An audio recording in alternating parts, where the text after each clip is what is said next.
NITV have played a big part in this film, and their call out a few years ago was a call out, and it's poignant. It was a call out under the title "A Moment in History," and with my family from Cape York, and aware of what a big story from Cape York sort of lay in the history banks, I recognised that this was probably one of the big ones, and just sort of the convergence of the call out and the opportunity around the archives and this fantastic story that was on the table.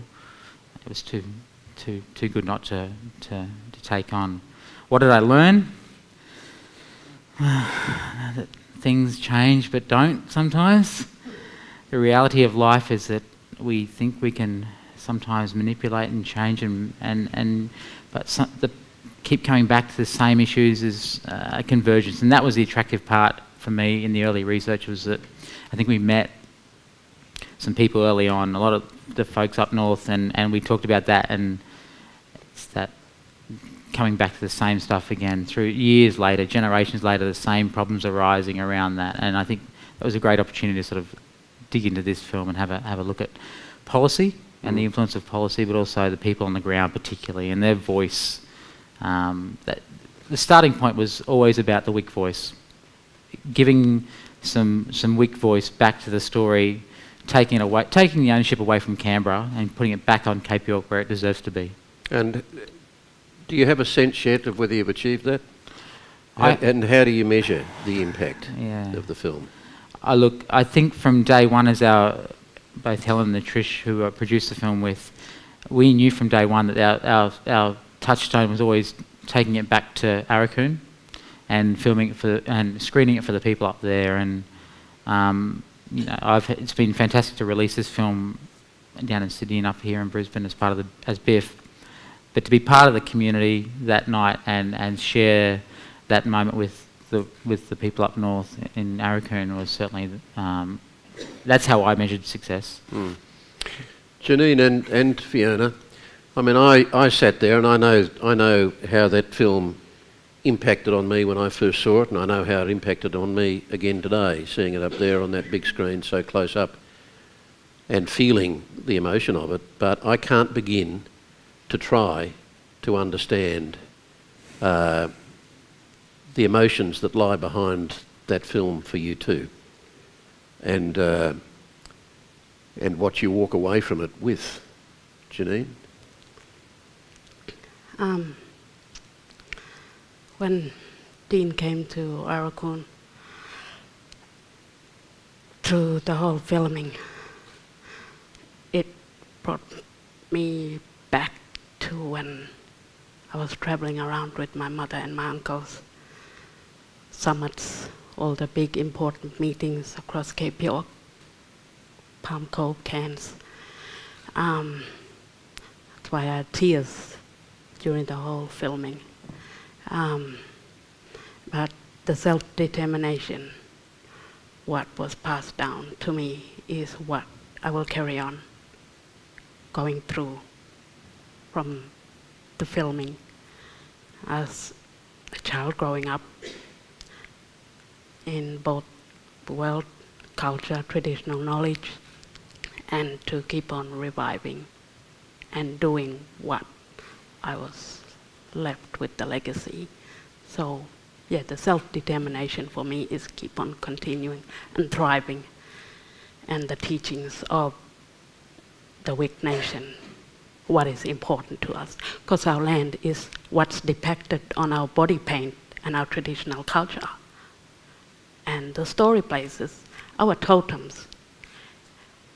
When there is a death in the community, there is significant signs that we see. When we are dancing, it is the totems that we represent in our 5 different clan groups. That is, it's not money, possession. It's in our body paint. That is what's important to us. That is what we live for every day. Nothing else. Yeah, we will live in 2 different cultures. We get educated by the Western law because we have to. We have no choice. Like we had no choice with the Amran. there was nothing more or nothing less we could have asked for.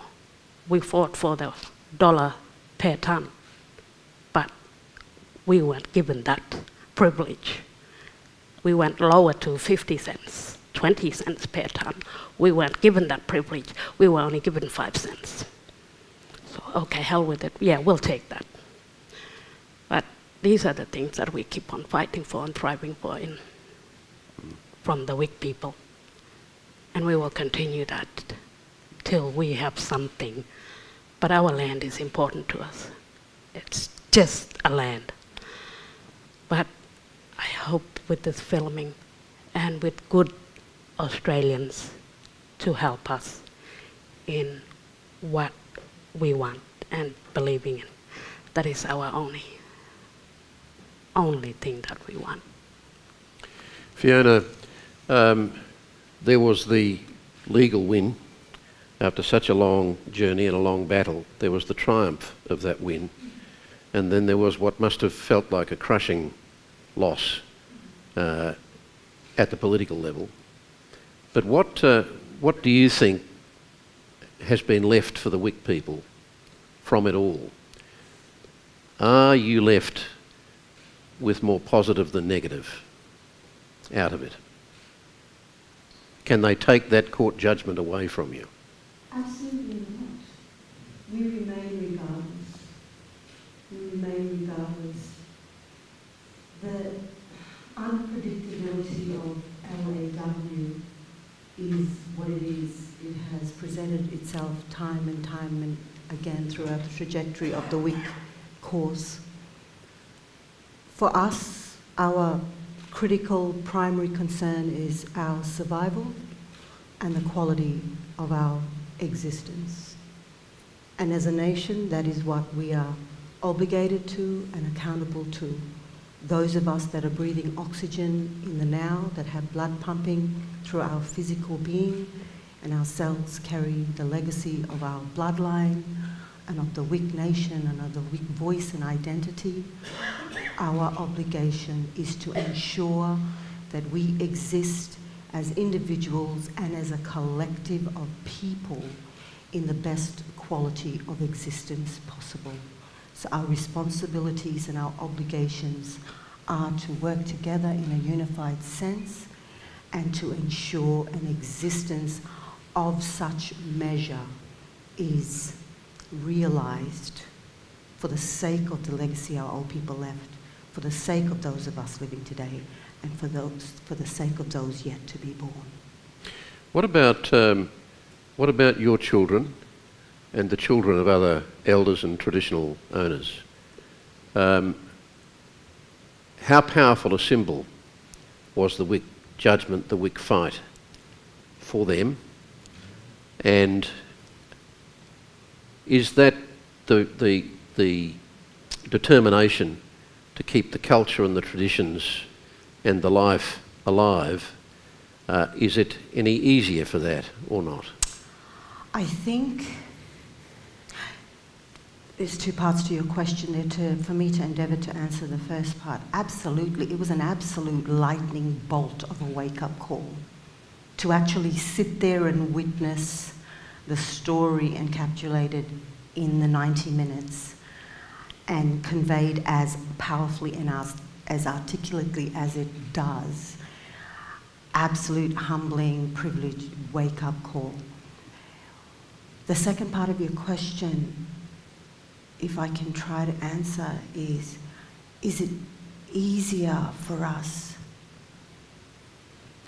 It's powerful energy wake-up, adrenaline, fuel, but at the same time, I'm concerned, are we making us the way our old people were? Are we being made the way old people were? Those old people knew how to do business. They knew protocol. They knew spirit and essence of our identity, of country. Can we do it the same as today's living descendants? That's a big call for those of us that are living today. All we can do, all I can do, is remember the voice of my grannies, my grandmother predominantly, and those other collective of grandparents, and do the best I can as a current 21st century living weak descendant. I can only do the best I can, but absolutely do I need to keep going back. I need to keep reminding myself, and I have an obligation to pass that down onto those that are coming after me as well. I'm about to have my first grandchild enter the world any day now, any second now. So absolutely, and you know, my 3 daughters, they've got to find their place in this time today as living descendants who have been given opportunity to breathe oxygen and to consider and be awakened and mindful to the inherited responsibility and obligation that we have, which will determine how we do life and why we do life the way we do and for what purpose. Adrian, one of the most telling images of the documentary for me was the camera in the High Court and the close-ups of the faces of the 50 silks sitting there, all white, all male. I didn't see a woman, there may have been one there. All white, all male, and the same for the judges. Was there a female judge? I can't remember with that court. Maybe Gaudron, Mary Gaudron. Okay. Essentially sitting in judgment, they would say, around points of law, but sitting in judgment in part symbolically on our nation, really.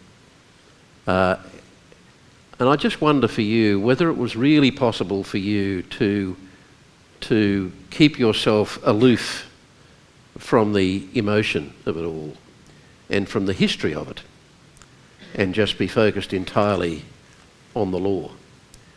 How did it impact on you at the time? Well, firstly, that's the challenge, obviously, for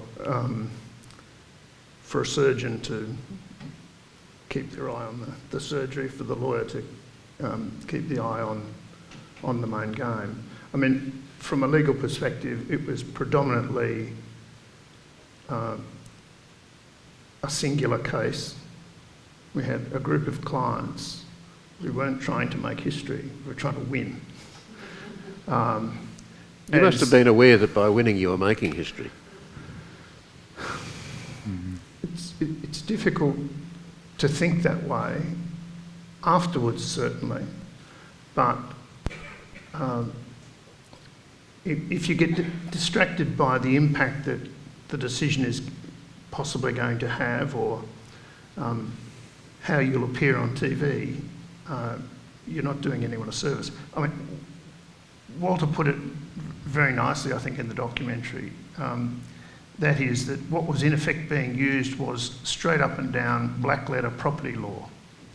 The Whig people were billionaire property owners, essentially. They owned property. And we were going to court to vindicate those rights. There were plenty of times in those days where that's the way I had to explain it to colleagues, I suppose, as to why we were involved in this, and we were in effect acting for people who were property owners who needed to have the courts of this country recognise that proposition. So that's the way you do it. You stick to the task. Afterwards, you get to realise how significant it really was. But we were doing what we were doing for our clients, not for the vast bulk of other people, but it had a tremendous effect, obviously. Yeah. We heard Noel say how hard it was to get lawyers to actually take it on. Did you get blowback at any point through the process from your own fraternity? Definitely. In those days, the world was going to come to an end. It wasn't just after the decision and in the lead up to the 10-point plan. When the case was first started, we were in a political situation where the National Party government had been in power for forever. The Labor government had come in, and I think they didn't want to appear to be, let's say, rolling over to Aboriginal interests, or at the very least acting against mining interests and so on. So there was a lot of pressure from politicians, there was a lot of pressure from others in the legal fraternity. There was enormous, yes. Quite enormous. The mining industry were going to close up and leave Australia if this case continued. If native title continued, the world was going to come to an end. So there was a lot of pressure, and that's why I found the need to explain it in the way I mentioned earlier. Yes. So how tough did that get? Oh, it wasn't irresistible pressure, but it was significant. I suspect not as significant as on the claimants themselves. They would have been getting a fair bit of political pressure, and of course, for people like me to continue to run cases, you've got to have a bunch of clients who are willing to stand up to the pressure and keep it going. And there were many people who contributed to that. The Land Council and many others, the anthropologists and so on. And at what point did you begin to believe with confidence that you were going to win, or that you could win? When they handed down the judgment. How well did you read the judges? Well, to put it not for a while, actually. It's a very lengthy judgment, but I didn't get through it for quite a while. There's two levels of belief about legal cases. One is believing or satisfying yourself that you're actually correct, and the other is winning it. And they don't necessarily correspond. And I couldn't really explain that level of concern any greater than the way Walter put it. That is, it's not so much believing that people will actively be prejudiced, that is judges, but actively prejudiced in their view, but often when a legal decision can fall one way or another, people act instinctively sometimes, if not deliberately. And it requires some brave judges as well to act according to principle. Yes, indeed. And they did. Yeah. Noel, when it came to the political fight, it had been Labor under Keating, and specifically Keating, that had embraced Mabo and sought to put a legal framework around it. How solidly did you feel that ongoing spirit and support from Labor in the Wick fight after John Howard produced his 10-point plan and declared war on the judgment, basically? Well, at the state level, when we say Wick versus Queensland, we mean Queensland Labor government. They were our opponents in the Wick case. The Goss government was resisting the Wick claim, advised by Kevin Rudd. And as you know, the battle in '93 involved significantly a fight against the states and a state Labor government here in Queensland. So Keating was all alone. It wasn't as if the Labor Party as a whole throughout the country was behind him. And it wasn't as if his whole federal party was behind him either. He led from the front. And I think there was a moment when the legislation went through and the party came in behind him. They understood what a historic deal was done in '93. It was a strong framework, but that framework was dismantled by John Howard with the 10-point plan. It hasn't meant that native title claims were stopped after the Wick case. Many millions of hectares of land across Cape York and across the country have been determined over the last 20 plus years. There have been many native title determinations, but the problem is that the title is not the title that Keating protected in '93. It is a bare shell of a title. It has been stripped of any economic dimension, and it is a title that's very vulnerable to governments issuing further derogations, further diminishing the native title that is obtained. And at the time, our great fear was we needed to have the ability to resist and to negotiate resource development on native title land. That was what the right to negotiate was all about, seeking protections against miners and resource developers. But what we've discovered in the last 10 years in particular in Cape York, and I see it across the country, is that there's a flip side to that, which is that environmentalists want to lock up native title land and prevent the landowners from using it. So we're being hit from both fronts, and we can't resist that.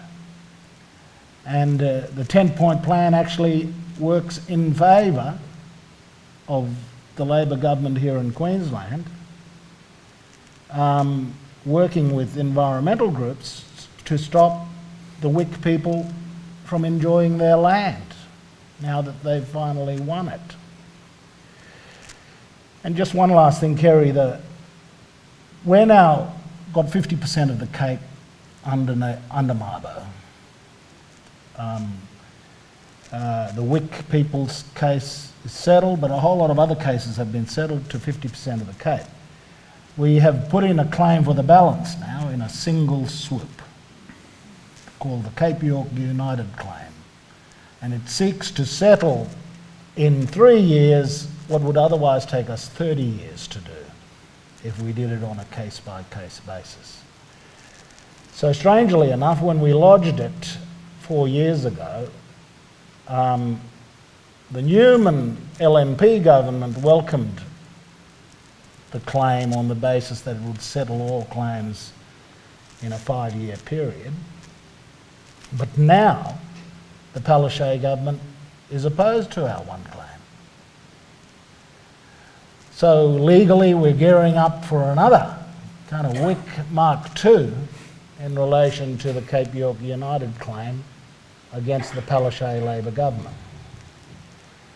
So I think it's very important for people to understand that when we say that the Arakan people fought against the Queensland government, we mean National Party and Labor Party governments. And that struggle continues. If the Palaszczuk government resists our attempt to settle Mabo across Cape York through a negotiation process, we will be still going for claims long after I'm dead. The reason I specifically asked about how supportive the Labor opposition of Kim Beazley was through the Wick process as the heat came on is because I've always wondered whether it might not have been better, just for one moment we're going to put the justice issue there, we're talking purely politically now, whether had Harradine stood firm to his promise and John Howard had then actually acted on his threat, and there's a question mark as to whether he would have, because things weren't all that great for him politically, but we know his capacity to use division to his benefit. But I've always wondered whether it might not have been better for this nation to have actually had that double dissolution election based fundamentally on that issue, whether we might all have had the opportunity, albeit not in great circumstances, to actually confront ourselves and each other and really stand up and be seen for what we are. I completely agree.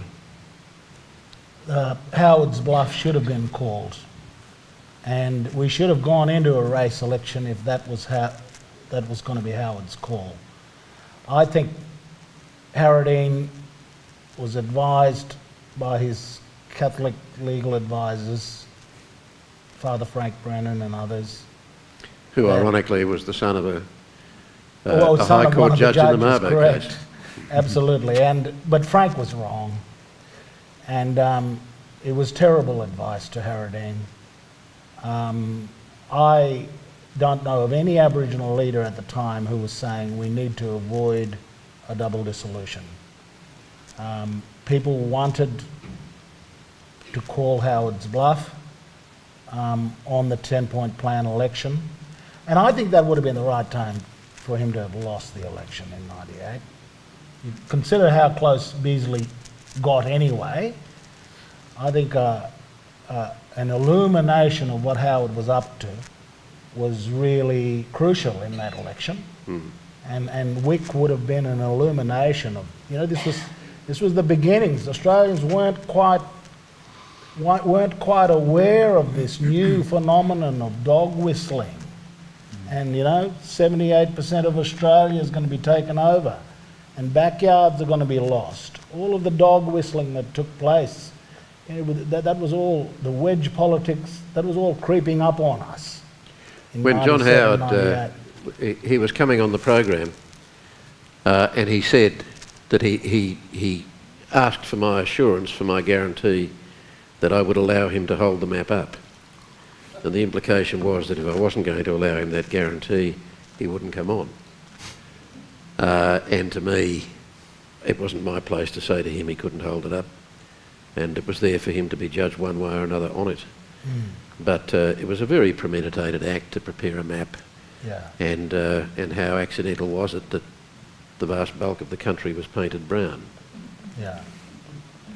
That was not a great moment No. for Australia, really.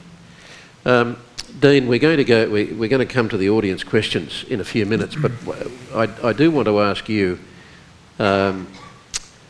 This is a massive project that you're taking on again.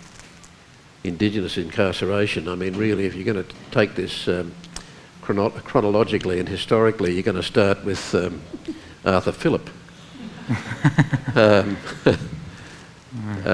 It's a massive project. I don't know how you, to be honest, and I know it is a challenge for documentary makers to take big issues and bring them down into one event, whether it's an hour or 90 minutes or whatever. That was the pleasure of this film, and I say pleasure, I mean heartache and joy as well, that you could get a national conversation or a key significant moment in history, in Australian modern history, and personalise it. I think that's where the key lies with anything going forward. I think the idea of addressing the big things, but pulling all the shades away and recognising that there's families, there's grandchildren, there's grandparents wrapped up around a story. That's where the key lies around incarceration, and it's going to be I think I just read the other day, in the last 20 years there's been about 30 reports come through the federal government around this, and so there's no shortage of reports. And I think the key, as our team move forward on this one, is we don't want to just produce another report.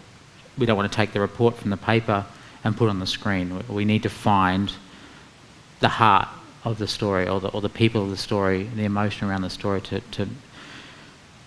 were talking yesterday. I love the fact that Four Corners had the ability to create content and create commissions around that, drive change at the highest level to get people to stop what they're doing and determine if we're going down the right pathway.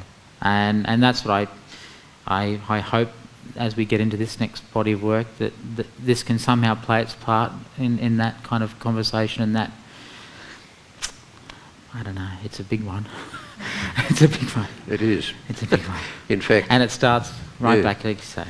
Yeah, well, Four Corners, the first Royal Commission that was called as a result of a Four Corners story on police relations with Aboriginals was 1975. That actually didn't happen because the request from the Minister for Aboriginal Affairs to the departmental lawyer for the terms of reference was still sitting on his in tray when the Whitlam government was sacked, and the Fraser government didn't persevere with it.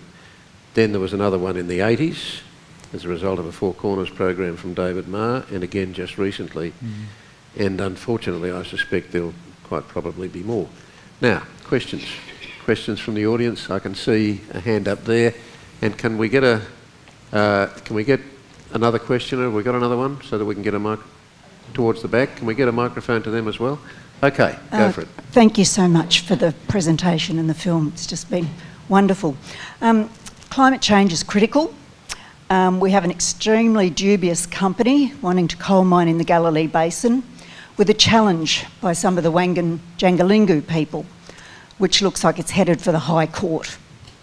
When or how should Aboriginal people expect the support of state or federal governments of Australia? Noel, do you want to take that? When should? What was the very last bit? When or and how? When or how should Aboriginal people expect the support of state and federal governments for that legal claim? Well, after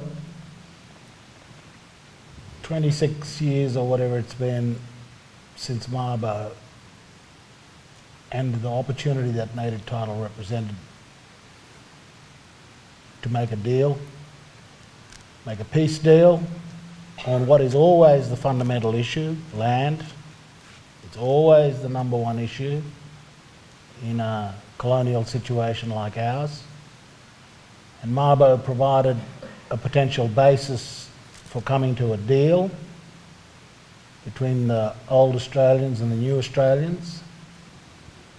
And I have to say, 26 years later, that the deal has been dishonoured. It's been dishonoured politically, legislatively, and in the courts as well. And this is why, for me, the question of a treaty is so crucially important. Mabo offered us an opportunity to put paid to this land dimension of our grievance, and it hasn't done that. It's given us a footprint, but it's a title that's been severely degraded by the actions of politicians and governments like we've seen in this documentary. So at the end of the day, when the judicial and legislative political process fails us, then the demand that we do a deal, that we treat with one another on the foundations of justice, remains open. It remains unfinished business. And so I see that the last word of the High Court, or the last word of the Commonwealth Parliament, can never be the last word. We cannot accept the kind of thing that John Howard pulled and stripped Mabo as he did in 1998 as the last word. And we've got to regather our forces, and we've got to put back our demands that there be an honest settlement of this. Mabo is still the correct cornerstone, in my view, but it has to be properly honoured. And what we have seen since 1992 is a dishonouring of the original Mabo decision, a dishonouring of the Wick decision by Conservative and Labor governments. governments of both stripes. The only government that stood up for this thing was the Keating government in 1993. So whatever your prospects in your High Court challenge, and whatever happens there, you can't accept the ruling of the court as the last word. Because in my view, the jurisprudence of native title has been severely degraded because of the amendments to the Native Title Act in 1998. Question at the back. Hello, and thank you all for sharing your stories and being here today. My question's for Mr. Duffy. What made you say yes to the case? If I heard you correctly, you said, why did I say yes to the case? Yeah, what made you say yes to the case? I was a lawyer. and Noel was effectively the point man for the client. He wanted to engage our services. I hope I'm not being too flippant about this. Can I ask you a different question? Can you think of a reason why I should not have taken it? Not at all, but I guess, was it more than a case to you when it came on your desk and you had that choice to go, yes, I will fight for this, or no, I won't? Why did you say yes? I think I can guess why everyone else up there was involved, but... Well, I'm not sure that your guess would be correct. I don't want to pontificate about this, but if I take instructions to act in a matter, I'm going to pursue that, and I expect the overwhelming majority of lawyers have the same view. Going to pursue that, not because of an emotional connection, but as a result of professional duty. Now, you then get to empathise with your client's position very often, but essentially the core job is to put the emotion and the passion aside and prosecute something as a piece of litigation. Otherwise, you're not doing a service to anyone. You lose perspective if you just become passionate about something. But that's what you do once you take the case, Adrian. I think the question relates to why you took the case when so many of your fraternity were rejecting it. Well, I didn't know they were.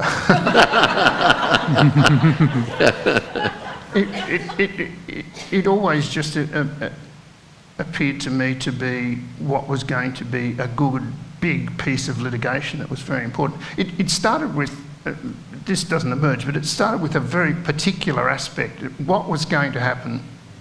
There was a proposition on foot at the time that Comalco was going to build a bridge over the Embley River, which would have connected the lands north of the Embley, which were essentially the active mining lease, with the Wick and Wickwire lands south of the Embley River, which up until then at least, even though subject to a mining lease, had been largely untouched by Comalco. And that was therefore going to be literally the opening of the floodgates. So that was the beginning of it. And so the first task was to try and resist that proposition. And then the bigger notion of pursuing native title rights arose, sort of in effect taking the Mabo principles and expanding them. I'm going to diverge from your question as well to make a point that helps in response, I hope, in relation to the other. You shouldn't forget, Mabo was not the beginning of native title type litigation. It was in many respects the culmination of a long fight that had been gone. Many lawyers and many Aboriginal people had tried to achieve these ends in litigation over many years. It's just that in Mabo it sort of coalesced, and that was the first occasion where there was a substantive victory. So this fight's been going on for a long, long time, not just since Mabo. Okay. We're very close to time, and I wanted to finish with our two traditional owners, Fiona and Janine. I want to know how optimistic you feel for the future for Wick people.